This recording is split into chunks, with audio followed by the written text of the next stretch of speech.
If you are watching our video for the first time, then subscribe us and don't forget to press the bell icon.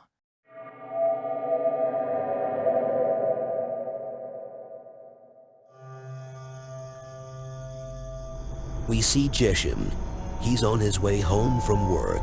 Jeshim was driving, tired and ready to unwind after a long day. Suddenly, a person appeared out of nowhere in front of his car, and before he could react, Jeshim struck the person with his car, killing them instantly. Shaken and in a state of shock, Jeshim got out of his car to assess the situation. As he stood there, feeling overwhelmed and disoriented, Jeshim was frozen with fear. He didn't know what to do or how to react. All he could think about was the fact that he had just killed someone. Without saying a word, Jeshim turned and ran back to his car, started the engine and sped away from the scene as fast as he could. His heart was pounding, and he felt like he was going to be sick. As he drove, Jeshim couldn't shake the image of the person he had hit out of his mind. He knew he had to do something, but he was too scared to turn himself in. Days turned into weeks, and Jeshim became consumed with guilt and anxiety. He couldn't sleep, couldn't eat, and couldn't concentrate on anything else. The weight of his actions was crushing him, and he knew he had to face the consequences of what he had done. As night fell,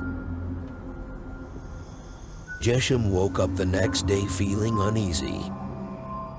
He tried to shrug it off and went about his day as usual. However, as the day wore on, he began to feel a sharp pain in his neck and shoulders. He found it difficult to move and hunched over like an old man. Jeshim decided to visit his doctor, hoping for some answers. The doctor examined him but could not find anything physically wrong with him. The doctor suggested he see a chiropractor. Jeshim went to a chiropractor, but they could not find anything wrong with him either. Feeling helpless and desperate, Jeshim called his mother and told her about his pain. Mom, I don't know what's wrong with me. I went to the doctor, and they couldn't find anything wrong with me. The chiropractor said the same thing. Do you know anything that might help? Jeshim asked, Jeshim, let me tell you a story that my grandmother used to tell me. She said that when a person wronged someone and did not make amends, the spirit of the wronged person would haunt the wrongdoer until justice was served. The curse would cause the wrongdoer immense physical pain until they righted their wrongs.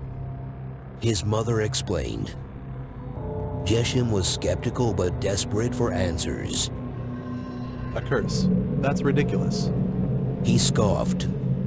Jeshim, I know it may sound ridiculous, but it's an old tale that has been passed down through generations. Look into the mirror and you may see something that you didn't before.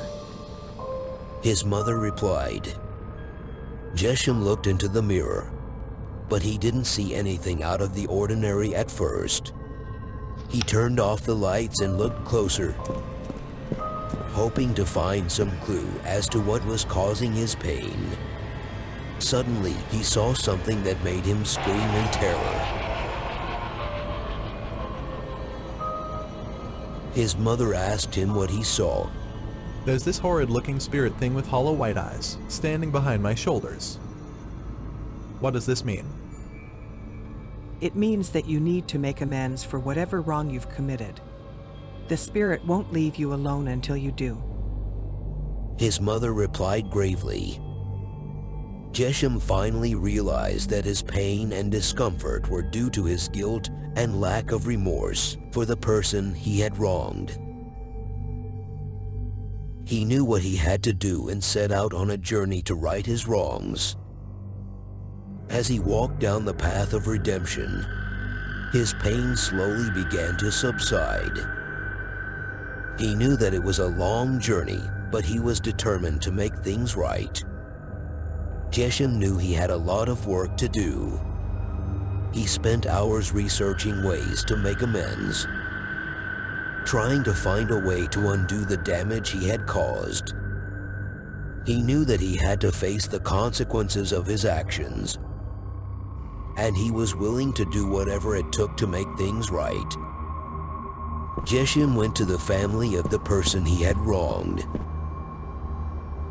and he offered a heartfelt apology. He told them he was sorry for what he had done and would do anything to make it right. He offered to pay for any damages and even volunteered his time to help them in any way he could. The family was surprised by Geshem's sudden change of heart, but they could see the sincerity in his eyes. They forgave him and were willing to work with him to find a solution to the problem. Over time, Geshem worked tirelessly to make amends, and the spirit that had haunted him for so long slowly began to fade away. As he made progress, his neck and shoulders began to feel better, and he walked taller with a newfound sense of purpose. Geshem realized that he had learned a valuable lesson. He knew that he had made a terrible mistake, but he had also learned that it was never too late to make things right. He had found a way to let go of his guilt and find peace within himself. In the end, Geshem knew that he had done the right thing. He had faced his demons and become a better person on the other side. And as he looked into the mirror, he saw not a cursed man, but a man who had been given a second chance. Thanks for watching. Don't forget to like and subscribe.